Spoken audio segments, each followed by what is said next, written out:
Welcome to English-Japanese Vocabulary. Ang vocabulary natin ngayon,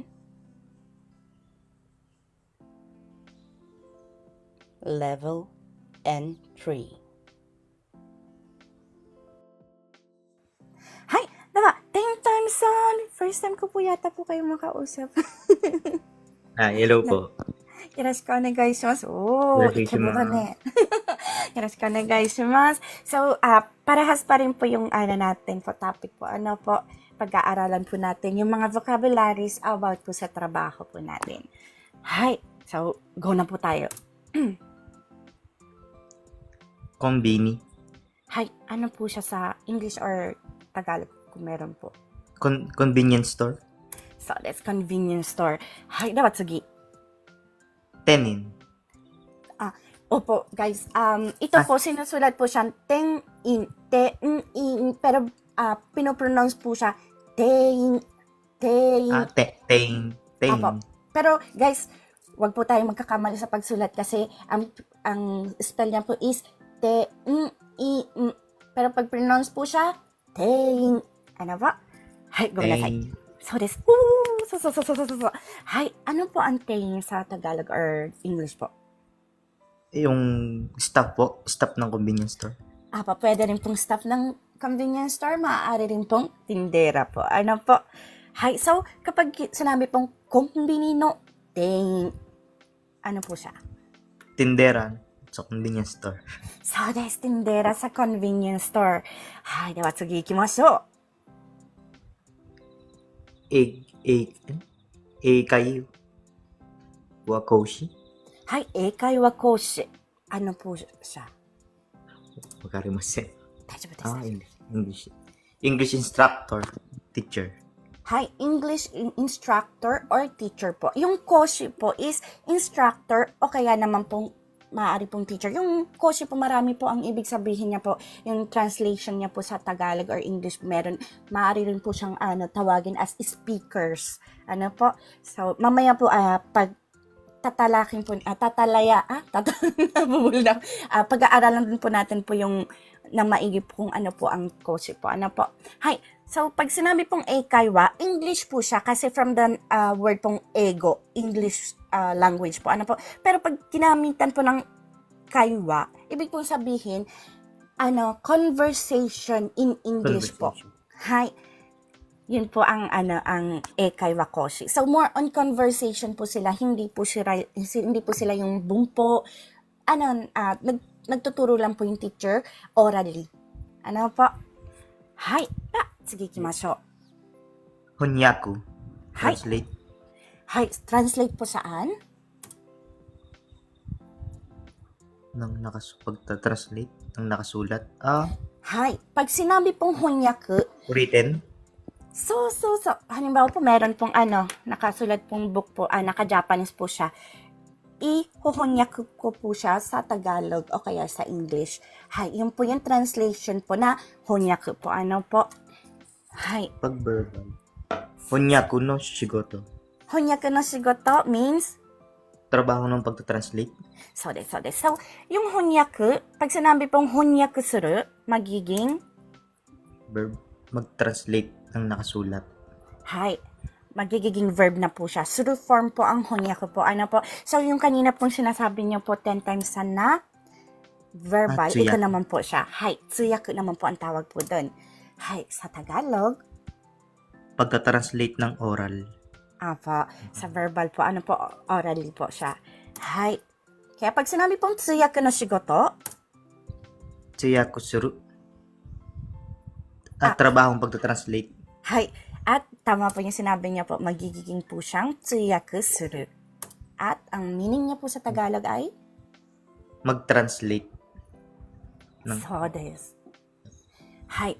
So, pag sinabi ko po, 10 times sang, watashi no hanashi o tsuyaku shite kudasai. Ano pong pagkakaintindi niyo po? Yung sinabi ko, pwede bang pakitranslate? True verbal. そうです。じゃあ、皆さん、こちらの本を、テンタイムさん、こちらの本をちょっと2ページくらい翻訳してください. Ano po meaning niya po? Pwede bang yung hanggang pangalawang page? そうです。 Pwede bang pa-translate そうです。 through はい。そうです、そうです。Meron din po tayo pong sinasabi pong kikitori honyaku. Ano po? Yung pag sinabi naman pong kikitori honyaku, yan po yung trabaho ko po minsan po. Ano po, yung papakinggan po natin yung video o kaya naman tapes or yung MP3 at kung ano po yung sinasabi doon po, i-translate po natin in Tagalog o kaya naman po in Japanese po or vice versa po. Ano po, kikitori honyaku naman po ang tawag po doon. Kikitori means pakinggan at intindihin. Ano po? At ihonyaku. So, ita-translate through written. Kaya, honyaku po siya. Hindi po sinasabing kikitori tsuyaku. Pag magiging po siyang kikitori tsuyaku, kung ita-translate nyo verbally sa ibang tao. For example, may pinapatranslate siya sa atin ng hindi niya daw naiintindihan na tape. So, papakinggan natin, tapos orally natin na ita-translate. Yun naman po ang tinatawag na kikitori tsuyaku. Opo, tsuyaku. Kasi verbally po. Ano po? Hi! Guminasay. So, ilagay po natin siya sa blank po. Ano po? 10 times lang. Tatanungin ko po kayo. Pwede pong kahit hindi po ito kung ano po yung trabaho nyo ngayon, pwede rin po. Tulad po ni Jodai-san po. Ano po? Or kung medyo, syempre, personal things po yun, kung medyo ayan nyo pong nagkukwento po about po sa personal things, yung maaaring po kayong pumili sa vocabulary po natin dito para ilagay dito sa ating blanco po. Ano po? Hi. 10 times sang, oshigoto wa? Anong trabaho mo? Oshigoto wa kuruma no seibi o shite imasu. Oh, sugoi. So, sa Tagalog po? Ang trabaho ko ay mekaniko. Oh, sugoi desu, sugoi desu. Sugoi na, hindi ako magaling sa sasakyan. Ang alam ko lang i-drive. Lagi ako nakukulangan sa oil. Mapapansin ko, kaunti na lang. Napapagalitan ako ng CBC. Hi, arigatou gozaimasu, 10 times sang. Mata yoroshiku onegai shimasu. Yoroshiku. Hi. Dewa, Emi Oba-san, 違うわ。Auntie Emi na lang para mas wakay pakinggan. Yoroshiku onegai shimasu. はい、よろしくお願いします。 Parehas pa rin po tayo pong topic po. Ano po? Hi. So, yung unang vocabulary po natin is? お仕事は、 Dito po tayo. ano to? Jimu? Hi. Ano po ang gym mo? Jimu.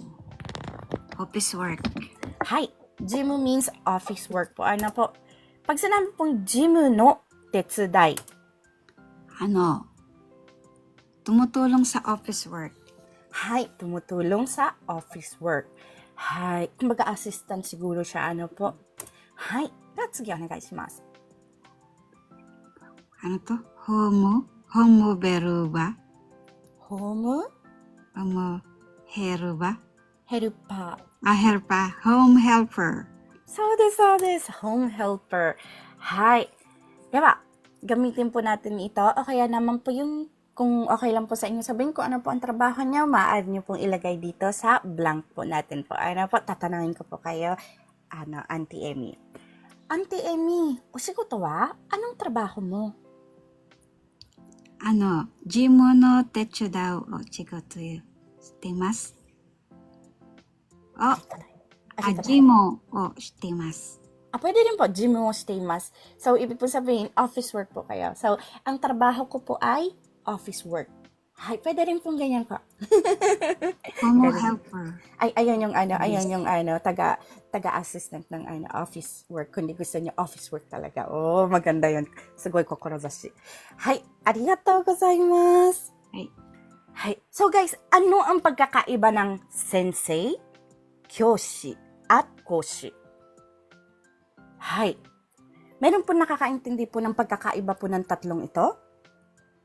Dito po sa nakataas or sa baba po, sumasali po sa baba, maaari po kayo Kyoshi, professor.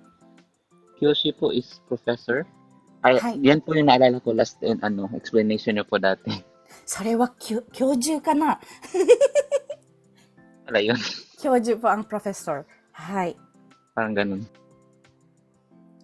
So this, Kyoju is professor. Pero ano po ang kyoshi? Ano pong pagkakaiba nila? Ano, meron daw siyang alam yan. Okay, pwede po kayo mag-unmute, sabi ni Ate Inday, pag ganun. Hi, sensei. Bali yung sensei po is, ano po yan, pagka, andag, doon sa Kyoshi muna. Pagka yung ano ka po, nagsasabi ka po ng, ito yung trabaho ko is, kunyari, I am a teacher. So, parang, ang sasabihin nun is, hindi sensei, kundi Kyoshi. So des. Hay. Ang sensei Ayun. po. Tapos yung sensei, ang sensei po is, ano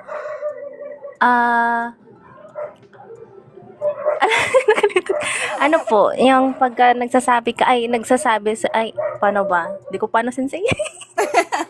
Medyo mahirap po. Ano po. Yung sagot po ni Ana, si sang kyoshi po is yung pinaka-profession. Opo, tama po. Pag sinabi pong kyoshi po, yung profession niya. So, halimbawa, tatanungin kaya, anong trabaho mo? Ang isasagot niyo po, kyoshi desu. Teacher po ako. Kyoshi desu. Yun po ang isasagot niya. Yung sensei po, teacher din po siya. Pero, ito ay ginagamit sa pagtawag sa nagtuturo. So, hindi man po siya professional na teacher, maaari niyo pong tawagin na sensei. Kasi siya po yung nagtuturo. Or maaari rin po natin, kung mapapansin niyo po yung mga abogado, yung mga, may expertise po, mga senmon po, tinatawag po natin dito sa Japan na sensei. Kasi, may expertise po sila at isinishare po nila sa atin. Hay, kaya sensei po ang tawag po sa mga taong ganun po. Pero hindi po siya ang profession name. Ano po? Hay, pag sinabi pong kyoshi, tulad po ng sinabi ni Siano-sang at saka ni Joshi te yonde desu ka ne? Hay, yan naman po ang tawag sa profession noong teacher po. Ano po? Hay, ito ay ginagamit sa pagpahayag ng okupasyon ng guro. Hay. Halimbawa po, nag-teacher po kayo sa elementary school. So, pag may sinusulatan po kayo, nakasulat po sa sinusulatan nyo na occupation. Isusulat nyo po doon, kyoshi, hindi sensei. Ano po? Hindi po kayo magsusulat na sensei. Sensei, yung tawag sa mga nagtuturo or nagsishare ng knowledge. Hay. So, ano naman ang koshi? Ang koshi naman po ay maaaring tawaging teacher, instructor, tutor, lecturer, speakers, at iba pa. Ano po? Marami po ang translation po ng koshi. Hay, pwede pong koshi sa Koko means senior high school. Maaari rin po siyang instructor po sa isang juku. At maaari pong tutor. Maging tutor po siya. Ano po? At lecturer. Yung sinasabi pong lecturer at speakers naman po, sila po yung hindi naman po sila kyoshi. Pwede rin po itong instructor po. Ano po? Hindi po sila kyoshi. Pero may expertise po sila sa isang bagay at meron po silang karapatan na i-share yun. So, kumaga, yung inyong, kumpiyansa po yung, ang main po nung taong yun para maging koshi po siya. Kung wala po sa kanyang naniniwala, hindi po siya maaaring maging koshi. Kasi wala rin naman manunood sa kanyang lecture o kaya sa pagsalita niya. Ano po? So, yun po ang koshi. At ito ay isang uri sa pagtawag sa tao na magtuturo, magsasalita at iba pa sa isang asuntong kanyang expertise. At yung kyoshi po at saka koshi po, ang mga teacher sa paaralan ay kailangan may teaching license po. Ano po? May koshi po, may teacher din po kasi nagtuturo sa paaralan po mismo. Yung mga teacher pong ganyan po, kailangan po ng license. Ngayon, yung mga kyoshi po sila, pero like yung kyoshi po sa juku, koshi po sa juku, hindi po sila, may mga juku po kasi okay lang kahit wala po kayong license. Basta magaling kayong magturo sa part na yun. Kasi expertise nyo nga po siya. Di ba po? Hay, yun po yung pagkakaiba. Pero yung mga nasa school po na teacher, sila po, kailangan po license po sila. At kung nagtatrabaho po sila sa public school, kailangan din po nilang ipasa yung exam ng government para makapasok po sila as a teacher sa school na nakatakda para sa kanila.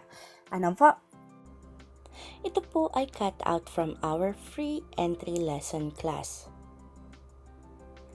Sa taong 2025, may free entry lesson class po tayo sa TikTok tuwing MWF at 8 p.m. Japan time. Kung nais nyo pong sumali, maaari nyo po akong hanapin sa pangalang Inday in Japan o @Mark Inday in JP.